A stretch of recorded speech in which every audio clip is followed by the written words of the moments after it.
Yo, what's going on YouTube? Firefist Chris here, and today I'm bringing you guys a deck profile of my Belo deck for OP-05. I'm really excited for this leader, as well as a couple more. I'll have more deck profiles coming up, and just in general for OP-05 kind of feels like a breath of fresh air. It's just all new decks.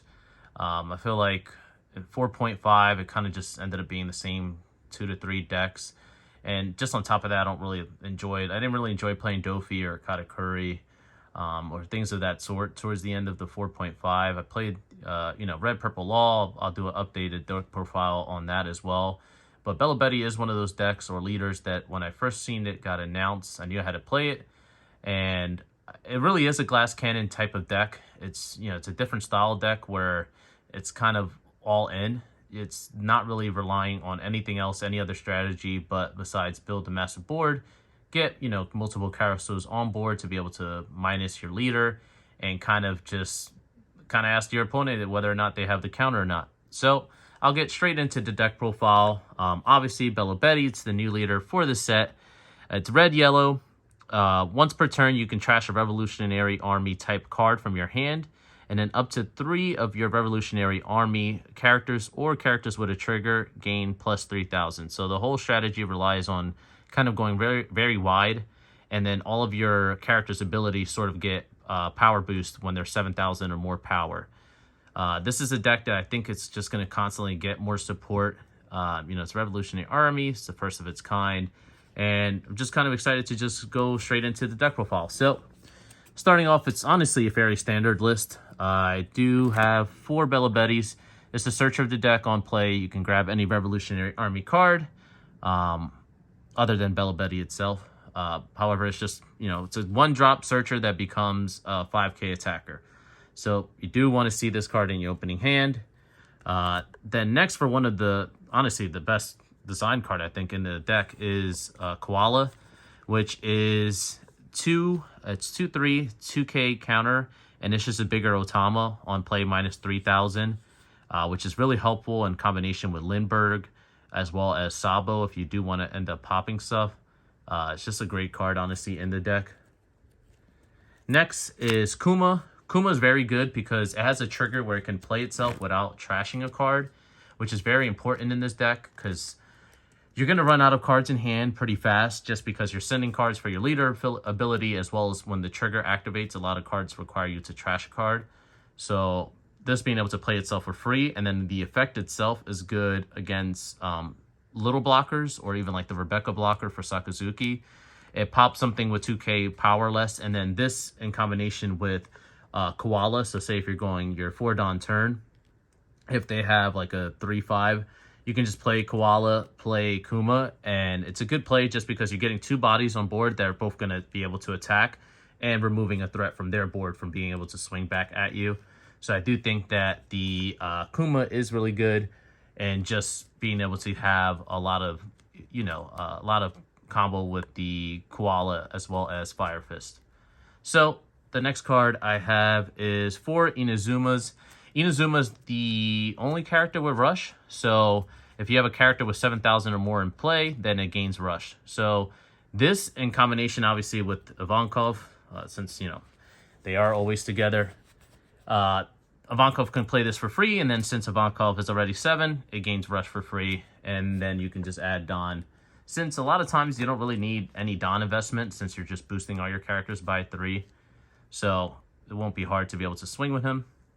Next is Morley. So you do got to max out on all your triggers in this deck, so that's why it's just a whole bunch of 4-ofs.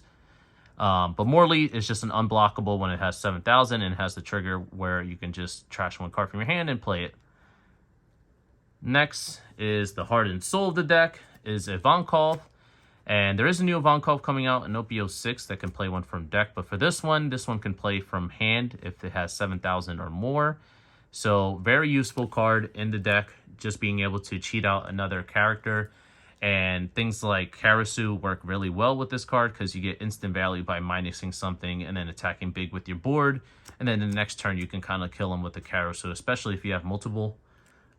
So obviously for Karasu, this card is just honestly the reason why the deck is so good, because it can kind of just OTK your opponent if they don't have enough counter. If they just draw a hand with just very little counter, 1 or 2, and a lot of these decks can. This deck is kind of like a dark horse deck where if it's running hot and you see what you can see, it can potentially just OTK, before they even have a time to set up. So Karasu obviously helps with that game plan by minusing either your leader or character on play, and then when attacking the same when it's 7,000 or more. Next is Lindbergh. Lindbergh is really good in this deck. Being able to pop something with 3,000 power or less. So for an example, if you're going against like Purple Luffy for a 6k blocker and they have the kid out, you can just go ahead and play the koala, minus it by 3. And if you already have Lindbergh on turn and you're about to attack, then you can just go ahead and do leader ability, boost it up, and pop the kid. So for any 6k blocker, obviously that's not like Borsellino or something like Sabo, if it was just played, can just be KO'd by him. So it's really helpful. And then he has that trigger where you can just go ahead and play him. So you just got to max out on that. Next, I am only running the one Sabo. Sabo, honestly, in this deck, it is decent, but in a lot of matchups, it can be dead. Just because it's going to be very rare for you to ever have the chance to minus something and then just play this on curve, really. So there's just a lot of stuff to set up before being able to play it to be able to get the max value from it. It is good into things like Sakaluchi, where if they have like a Rebecca blocker or what's the brand new, you can go ahead and just pop both. I mean, that is a play you can do, but in general, I mean, that's not one of your good matchups just because they have a lot of stuff that can remove your units, which is the opposite what you're trying to do. However, that is it for the Revolutionary Army characters. Now is more for the yellow side and the triggers. For Sanji's, obviously it's just a blocker that can play itself really good and helps kind of save you from getting killed on the clapback turns. Next, these are all just essentially for bodies, but for smoothies, it's a body, and then the effect is relevant just because if you kind of need that extra boost to just make sure to guarantee game, you could always just take your own life and give it another 2,000 boost on top of the 3,000 boost. Next is Cracker. So Cracker is really good, especially if you can get it from your first 2 life, just because you're gonna aggressively take all your life, and this can just honestly help you get back into the game because if you boost him up and then give him a Don, it'll be at 10. So it's going to be kind of hard for them to counter out of 10, especially if you have a Karasu or anything like that on board or on if you just played one. It's kind of almost like a guaranteed double attack if they don't have a blocker. Last character is for Satori.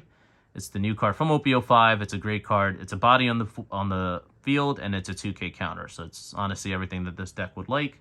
And I am running just one Fire Fist. Fire Fist is a good card, I think, for the the trigger is just activate the ability, but you can minus 4,000 to a character, so it helps get over larger characters, or even with the Lindbergh, you can go ahead and pop those characters. However, the second effect, if you have 2 or less life, you can KO a character with 0 power or less. So like I was saying against Sakaluchi, since the Rebecca is 0, you can just go ahead and remove it if you're at 2 life or less, and then still minus something else like Borsellino, so that way it doesn't really get any value if they block. But that was it for the deck profile, guys. This is a deck that honestly, it can win locals. In a larger tournament, it's probably going to have a harder time just because how many matches you need to kind of get, I wouldn't say necessarily lucky, but you need to make sure that you're opening up pretty okay. Seeing decent triggers as well as your opponent, you kind of have to hope, especially against like Sakaluchi, they don't see as much removal, at least earlier on. So that way you can kind of just overwhelm them by the time they start removing stuff. It's almost like they can't, because then you have their life total so low that they're kind of forced to play blockers. Otherwise, they will just die if they pop 2 characters and say you have a full board. But in all, this is a deck for anyone who's interested in this archetype. I would suggest just picking up the cards now and just getting into it. And it is a great deck. It's fun. I'll probably have another video uploading Corazon. That is one of my favorite characters from One Piece, behind Law. And I'll go ahead and update a deck profile. But I do think that deck has a lot of potential as well in this meta. Unlike OP-04, where I kind of felt like, it's just kind of Doflamingo and Rebecca was really the only essentially playable leaders. This set kind of feels like almost everything is kind of playable. Obviously, Sakaluchi dominates the meta, but there's a lot of counterplay into a lot of different colors. So it is just interesting just seeing the beginning of the format and seeing how things are going to evolve. However, guys, that was it for me. Fire First Chris, signing out. Peace.